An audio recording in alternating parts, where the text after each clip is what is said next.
2012, I'm really going to talk about the programming that we've had at Fermilab, in part because we get about 200 volunteers from the technical staff each year.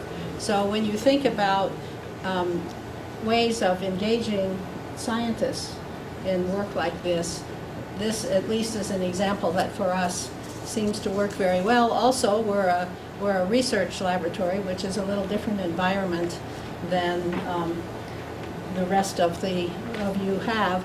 So perhaps this can bring a different perspective. But I threw in 2 slides last night about QuarkNet, or 3, so hopefully I won't go too long. Marge, you should probably move a little this way in order that the video... Oh, okay.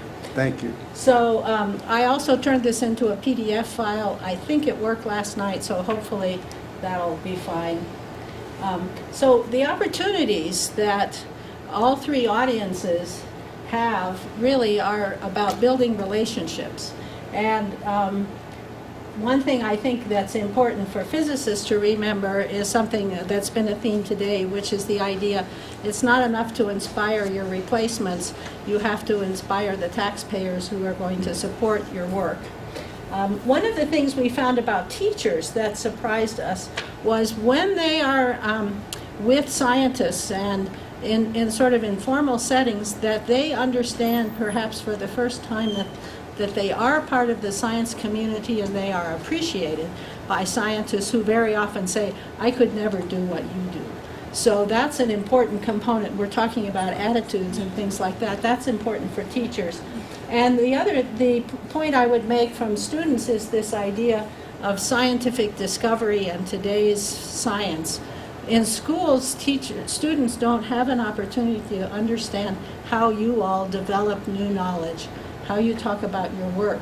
And in fact, we find that students do have opportunities to do this in places like the Wolf Center and Fermilab too. So the challenges for us are, first of all, getting the right level. The scientists have the expertise in the science, but it's often hard to find out what that right level is. Fitting into all that teachers have to deal with. Finding ways then, once you know that, to do engagement in the science. And NSF has drummed into us this idea that if you're going to develop instructional materials for other than the individual who made them, you need to have something that we call publication quality materials. So those are the challenges that we face.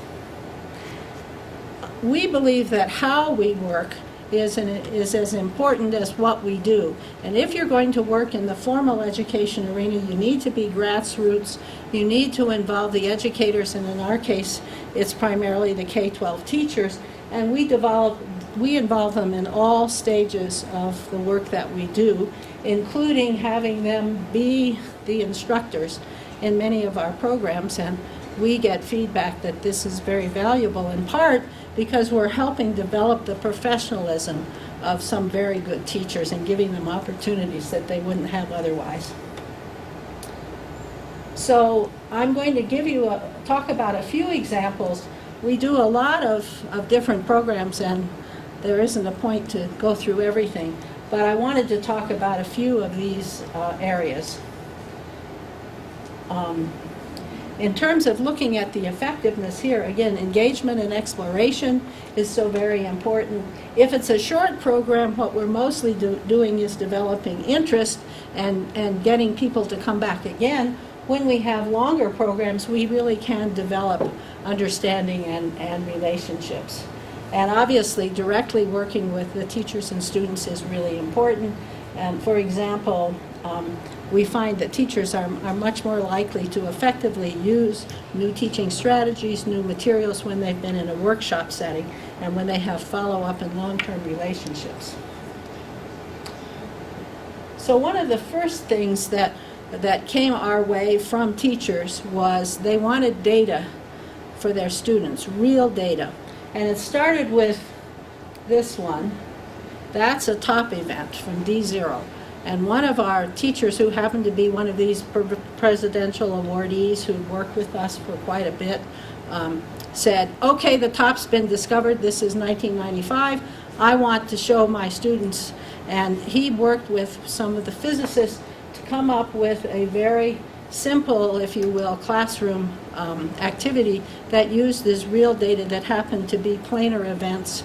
His students could do vector addition. They could find the missing momentum from a neutrino, and in fact, they could do a very good job of calculating the mass of the top quark.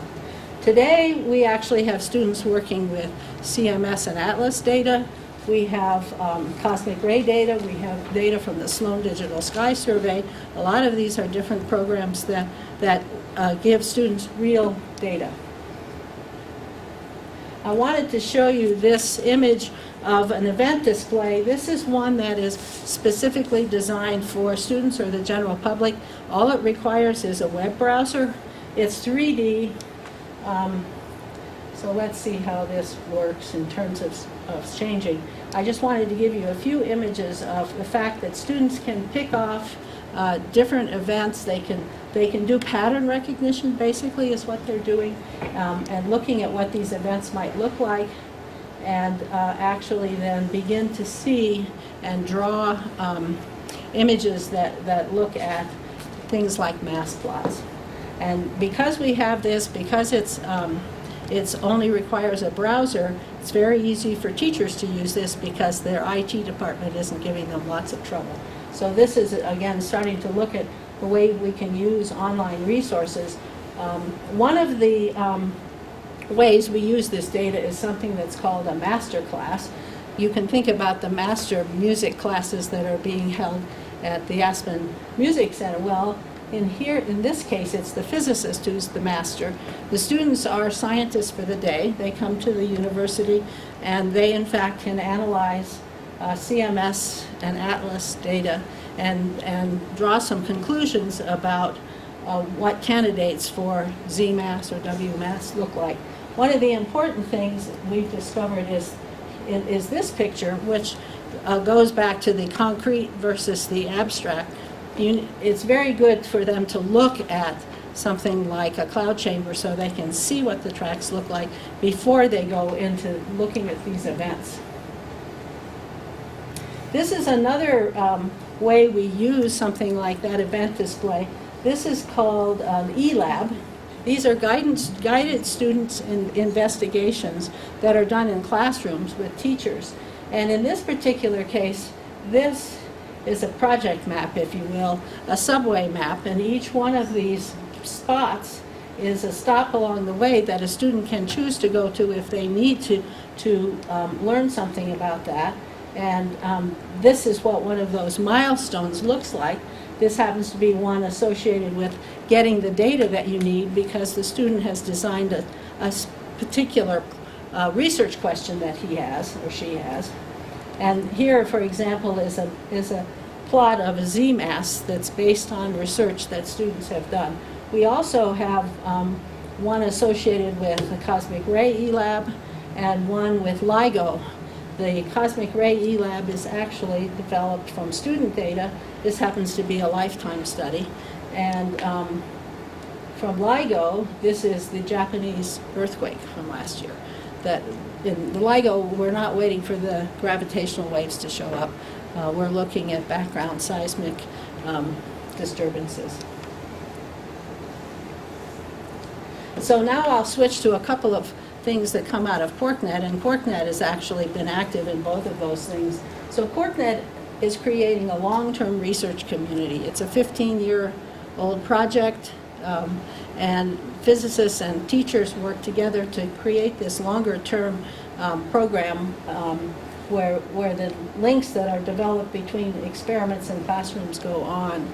Again, it's a question of engagement, scientific investigations, and we're looking at developing scientific literacy. This is the map that shows the location of QuarkNet centers. The physicists who participate in these are all volunteers. The teachers are the ones who get the stipends and the support from the national program. But the locals have a lot of flexibility to design a program in an ongoing way that meets the needs and interests of their teachers. It starts with lead teachers doing research in the summer, a follow-up 3-week workshop for more teachers, and then an I want to call it the methadone maintenance program. We don't have a lot of money left, 1 week worth of support for teachers, and the university decides how they want to do it. John Anderson's picture was in Dan's presentation. He was a QuarkNet lead teacher and still is. And so again, we establish these relationships over time that we find make a difference in terms of being able to actually change teaching practices and interests. So QuarkNet developed this kit, if you will, for making a cosmic ray detector. Again, teachers asked for this. I want to take a detector back to my classroom. CDF is too big. Can you come up with something smaller? And the Fermilab techs built this really nice data acquisition card. And there are cosmic ray detectors in something like 24 countries now. We've done workshops in 12 countries. My colleagues right now are in Beijing doing a cosmic ray workshop and a CMS data workshop. And we have the ELab as the method for storing the data, storing the analysis tools, and allowing students to then to do research on data. Well, there's something like 40,000 data files, which represent 40,000 days of data that students have taken. So this activity is one where students are really, again, doing their own research, making their own studies. Another thing that QuarkNet and Fermilab do are research experiences for high school students. And the twist that QuarkNet does is brings in a research team. So there are 4 students and 1 teacher, and they work together. And the teacher is someone who can help understand what a high school student is like, and so kind of free the physicist from 24/7 worrying about these kids. But they've done a lot of interesting research. They built the components of the CMS detector and also the D0 detector. They did analysis of candidates from Sloan data of where they thought there were 2 galaxies in the images, and they needed the human eye. And one of these teams did 45,000 images 5 times over and then discovered that in fact 40% of those images were the correct images of double galaxies that they then wanted to look at. The kids thought it was totally exciting, and the physicists said, thank goodness we didn't have to go through that data. It's been sitting on our shelf for a long time. So one of the interesting things that comes out of the research experience, the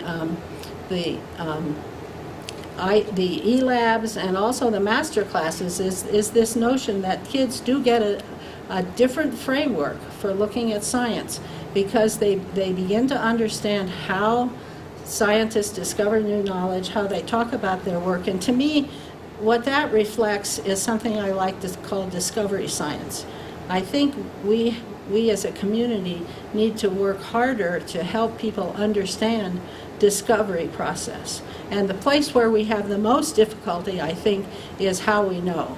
So you could say the first thing we know, we start with what we already know, then we ask some big questions, we build some experiments, then we learn something from those experiments. And I think a lot of the opportunity to confuse people or to change and build doubt, it comes from that section about how we know what we've learned. And I think we ought to, one of the ways we can do that is by making data available to kids and teachers. But I really like the quote that she gave. So this is that the top of the mass of the top quark activity. It's a PDF file on our website. Any teacher can download it and use it. Bob has done a lot of workshops for teachers with this, but this one is really very easy to do and doesn't require fancy computers or anything. This is another way we provide online resources. We work with the US LHC website, and this is a candidate Higgs, so we just put this up last week.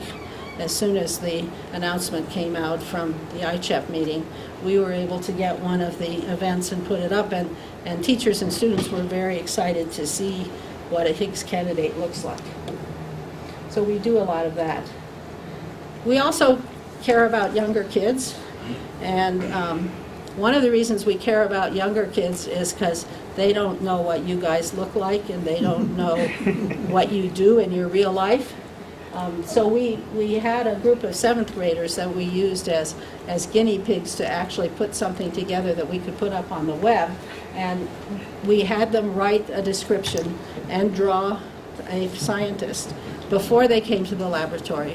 We gave them a tour of the lab. We let them meet scientists. I will confess we did pick them carefully. So there was a woman, there was a minority, there was a white guy too. And so this is what happens after they come. And the description is very interesting. Oh, scientists are just like me. I could be one too. And they really are interesting. So this is important for us to worry about, even if we're not going to give them big data sets or things like that. How old were the 7th graders. what? 7th graders. 7th grade. Yeah. Not little kids. Not littlest kids. So one of the ways we try to interact is to have a series of presentations, not unlike your physics circus, where our scientists can go out to the schools and to scout troops and to this, that, and the other thing, and do demonstrations and presentations. But what we try to do, so we do two things. We link the presentations to the standards, so that if a teacher has someone coming in, that person can come in and connect to the science that's already being taught.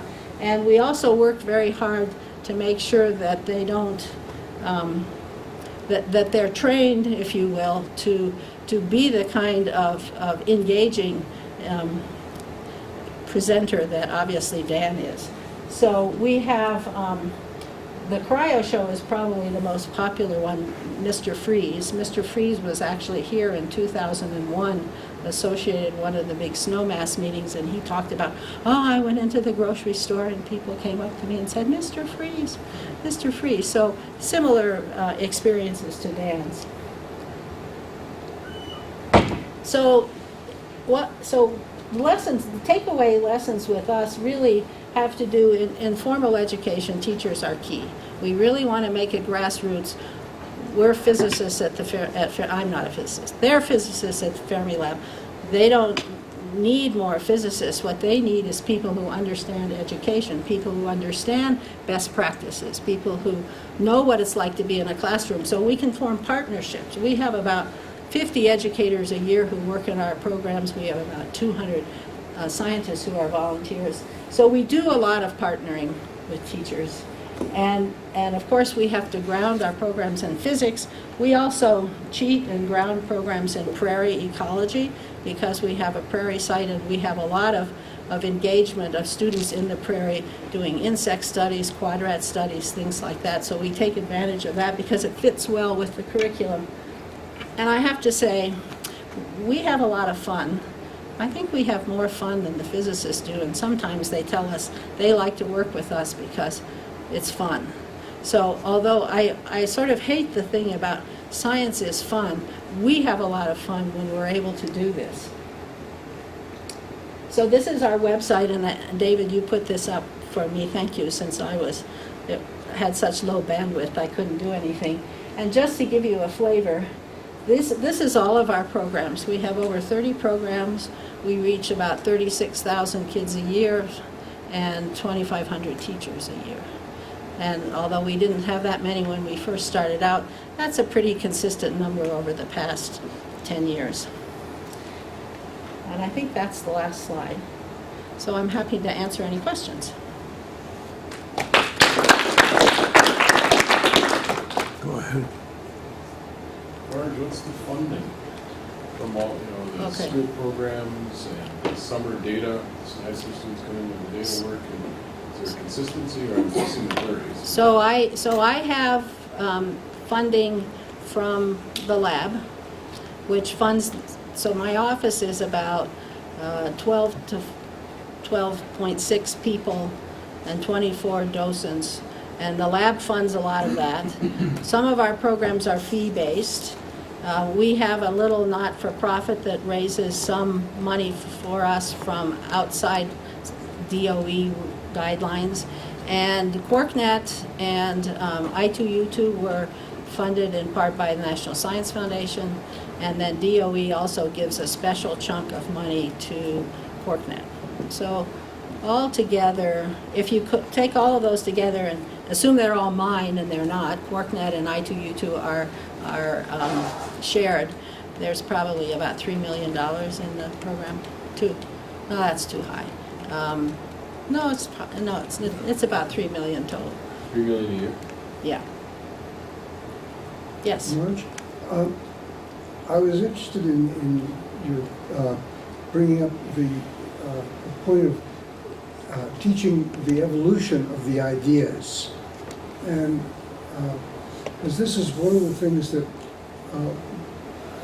I discovered sort of painfully teaching non-science, that one way of reaching the non-science or the indifferent is to go into the history of the development of scientific concepts. The science students don't care about that. They want to know how it is now.